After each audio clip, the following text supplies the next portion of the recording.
বিপদ আবার সঙ্গে সঙ্গেই আছে। আমার ভিডিও দেখলে তোমরা জানতেই পেরে যাচ্ছ কেন, ওখানে কলা কোথায়? কখনো কখনো ডিসিশন হঠাৎ হঠাৎ নিতে হয়। আজকে যে আমি সকালবেলায় বেরিয়ে পড়বো আমি নিজেও জানতাম না, সকালবেলায় জানতে পারলাম। নমস্কার আমার প্রিয় পরিবার, তোমরা সবাই কেমন আছো? আশা করছি তোমরা সবাই অনেক ভালো আছো, সুস্থ আছো, আমিও ভালো আছি। আমি সুপ্রিয়া, আমি তোমাদের সবাইকে আমন্ত্রণ জানাই নাসিকের ঘরকন্যার একটি নতুন ব্লগে। যে যে প্রান্ত থেকে আমার ভিডিওটি, আমার ব্লগটি দেখছো, আশা করছি তোমরাও সবাই অনেক ভালো আছো। এখন বাজে প্রায় 11:30 সকালবেলা। তো এখন বেরাচ্ছি, দেখেই বুঝতে পারছো মেয়েদের নেমে বেরিয়ে যাচ্ছি। কোথায় বেরাচ্ছি, কেটে বেরাচ্ছি, কী জন্য, কী কারণ, ভিডিওটি দেখলে তোমরা জানতেই পেরে যাবে। এখানে এসে বসে আছি, এখনো ওলা আসেনি। এটা কি? হ্যাঁ হ্যাঁ এটা তুই বলে দে, তুই আন্টিকে বলে দে যে আমরা বেরিয়ে গেছি, আমরা তোমাদের ঘরে আসবো। কিছুই জানি না দি, তোমার ভাই কিছু এখনো পরিষ্কার করে বলেনি, কিছুই জানি না। আমরা অটোওয়ালা করে যাচ্ছি, টাইম তো লাগবে একটু। মানে আজ কতদিন ধরে যে বিপদ আমার সাথে ছাড়ছে না।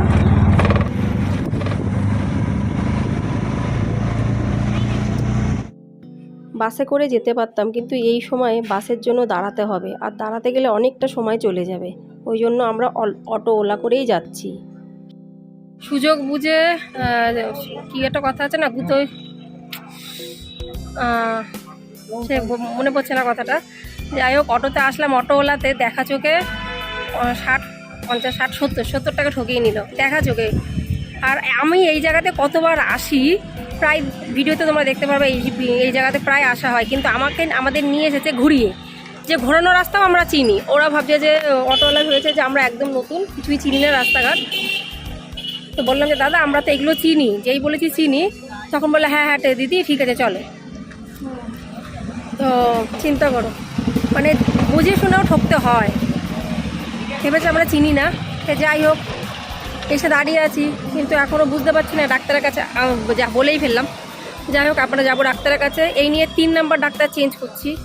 মানে কোনো ডাক্তারই বুঝতে পারছি না যে কোন ডাক্তারের কাছে আলটিমেট গেলে ঠিক হয়। কারণ কি দাঁতের ডাক্তার এখানে প্রচুর আছে, ছোট বড় মাঝারি ধরনের প্রচুর দাঁতের ডাক্তার আছে, কিন্তু কোনটায় গেলে ঠিক হবে আর বুঝতে পারছি না। এখনও দাঁতের সাথে সাথে কানও ব্যথা করছে, কোনো জায়গা বুঝতে পারছি না। এখনও কত মাসে আসেনি, আজ কত মাসে না আসলেও চলতো, যদি লোকেশান পাঠাতো এখানে কোন ডাক্তার দেখাবো আমি তো জানিও নয়। দেখো এখানে একটা মন্দির, এই মন্দিরে বসে আছি।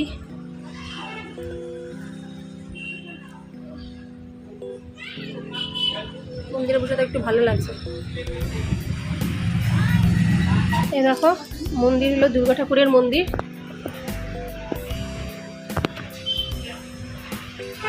এখানকার দুর্গা ঠাকুর এরকম হয়, সপ্তশৃঙ্গী মা দুর্গা ঠাকুর, এখানে বলে সপ্তশৃঙ্গী মা। প্রণাম করে নিই।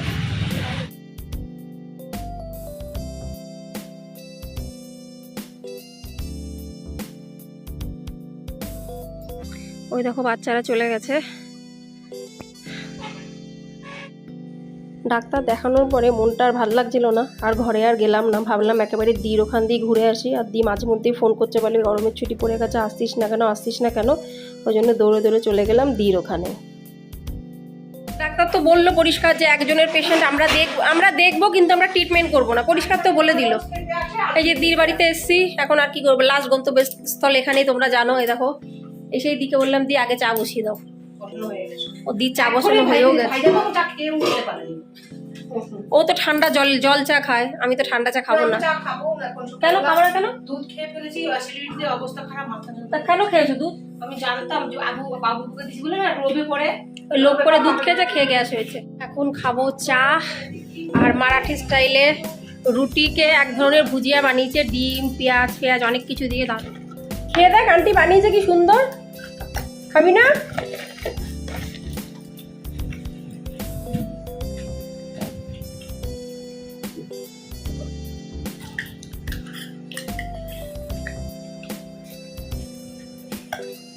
ওদি তোমার চা তো জল হয়ে গেল।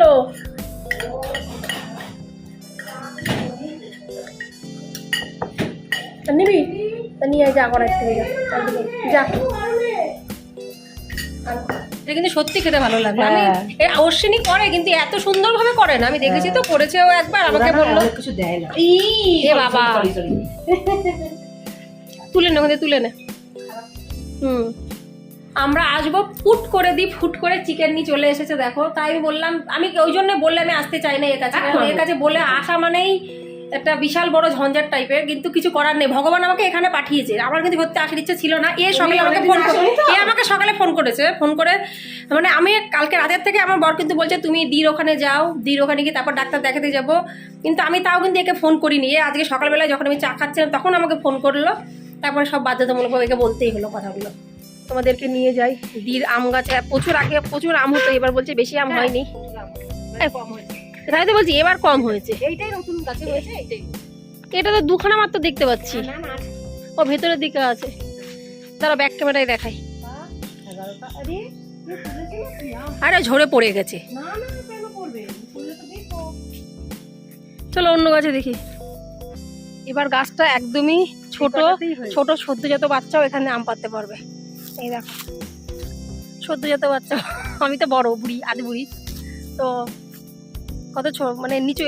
আর এবার নাসিকে প্রচুর আমের ফলন হয়েছে, শুধু এর গাছে বেশি আম হয়নি, নাসিকে প্রচুর আমের ফলন হয়েছে। আমার ভিডিও দেখে তোমরা জানতেও পেরেছো আমরা তো আম খাওয়া শুরু করেছি সে কোন আগের থেকে। দেখে নাও একদম। ওদি এগুলো কলমের আম গাছ না তুমি পুঁতেছো? না না, আমি আগেই ছিল। আমি আম গাছ লাগাইনি এখানে। তুমি আম গাছ লাগাওনি? কলার খেতিতে কি করতে যাচ্ছ? কলা আছে নাকি? আচ্ছা চলো। বৃষ্টি নেই কিছু না, কলার গাছ ভেঙে গেছে। ওই তো কলা হয়েছে তো। হ্যাঁ, ওই জন্য তো পড়ে গেছে তো ভারীতে। এই দেখো দি হলো পুরো কৃষি মানে যে খাতায় দেবা সেই খাতাতেও পুরো ফুলফিল করে চলে আসতে পারবে। দেখে নাও এটা ভার হয়ে গেছে তাই জন্য ভেঙে পড়েছে। দি ওইদিকে আরেকটা আছে। এই দেখো ওই তো কলা পেকে গেছে, দেখেছো? ওদি রাজ্য কেন? ওখানে কলা কোথায়? ও গাছ ভেঙে পড়েছে, বাপরে। আচ্ছা কি চোখ, ওই দেখো কলা পেকে গেছে। বাহ, কিন্তু খাও না, এটাই হচ্ছে দুঃখ আমার। আমার মেয়েরা খায়। ছেড়ে দাও, ছেড়ে দাও, ছেড়ে দাও। আর কুছ করতে হবে, ছোট আপনি আরামসে কাটো। আজগবি কথা কে বলে গদি? কলা দেখলেই কলা খেতে লাগে। তুমি একটা খাও, আমি তো খেতে পারি না ওই জন্য খাবো না। না এ বাবা পেকেছে। আমি দেখলাম তো খাও। মিষ্টি, গরমের দিনে তো আরো বেশি মিষ্টি।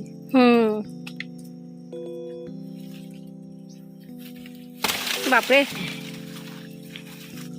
খাইছি ডাব্বা দিব রে।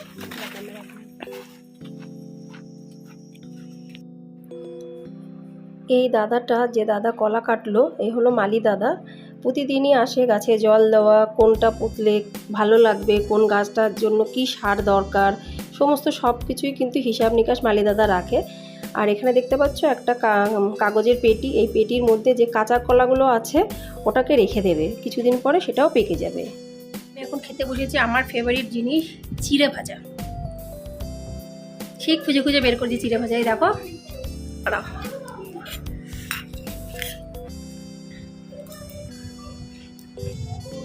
চিড়ে ভাজার মধ্যে একটু চানাচুর মিশিয়ে নিয়েছি।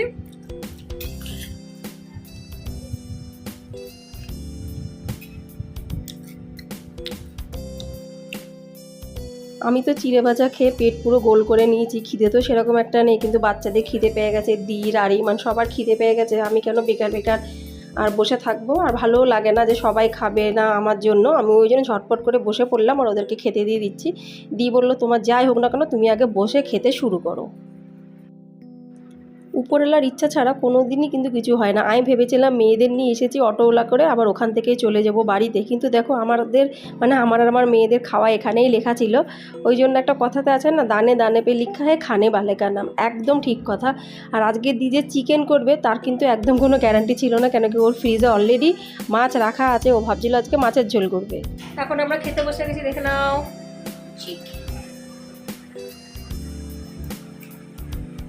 খাওয়া দাওয়ার পরে এখন লস্যি খাওয়ার পালা চলছে।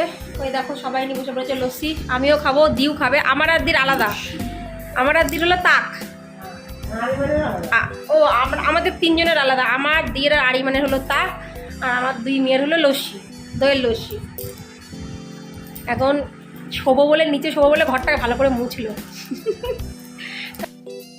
খাওয়া দাওয়ার পরে দি সামনের ঘরটা দারুণ করে মুছলো। এখন আমি আর দিয়ে নিচে শুয়ে পড়বো। বাচ্চারা তো খেলবে, ওরা তো শোবে না জানা কথা, কিন্তু আমারও প্রচণ্ড ঘুম পাচ্ছে, দিরও ঘুম পাচ্ছে। এই তাকগুলো খেয়ে তারপরে দে ঘুম। এই দেখো আমরা রেস্ট নিচ্ছি, ওই একটু মোবাইল ঘাটছে, এই যে এও মোবাইল ঘাটছে, আমিও মোবাইলই ঘাটছি কিন্তু শুয়ে শুয়ে। আর মানে এক্ষুনি মুছলেও তো বেশ ভালোই কিন্তু লাগছে, ঠান্ডা ঠান্ডা। বন্ধুরা এই পার্টটি অনেক বড় হয়ে যাবে, ওই জন্য 2 ভাগে ভাগ করলাম। এখন তো দুপুরবেলা, এখন তো ঘুমিয়ে পড়বো, আর বিকালবেলা সরাসরি তোমাদের সাথে আবার দেখা করব, কেন কি বাড়ি যাওয়ার প্ল্যানটা রাত্রিবেলার দিকেই আছে। তা যাই হোক, আজকে ভিডিওটি যদি ভালো লেগে থাকে অবশ্যই লাইক, সাবস্ক্রাইব, শেয়ার, কমেন্টস করে পাশে থেকো। আবার তোমাদের সাথে দেখা হবে পরবর্তী ব্লগে। ততক্ষণের জন্য নমস্কার।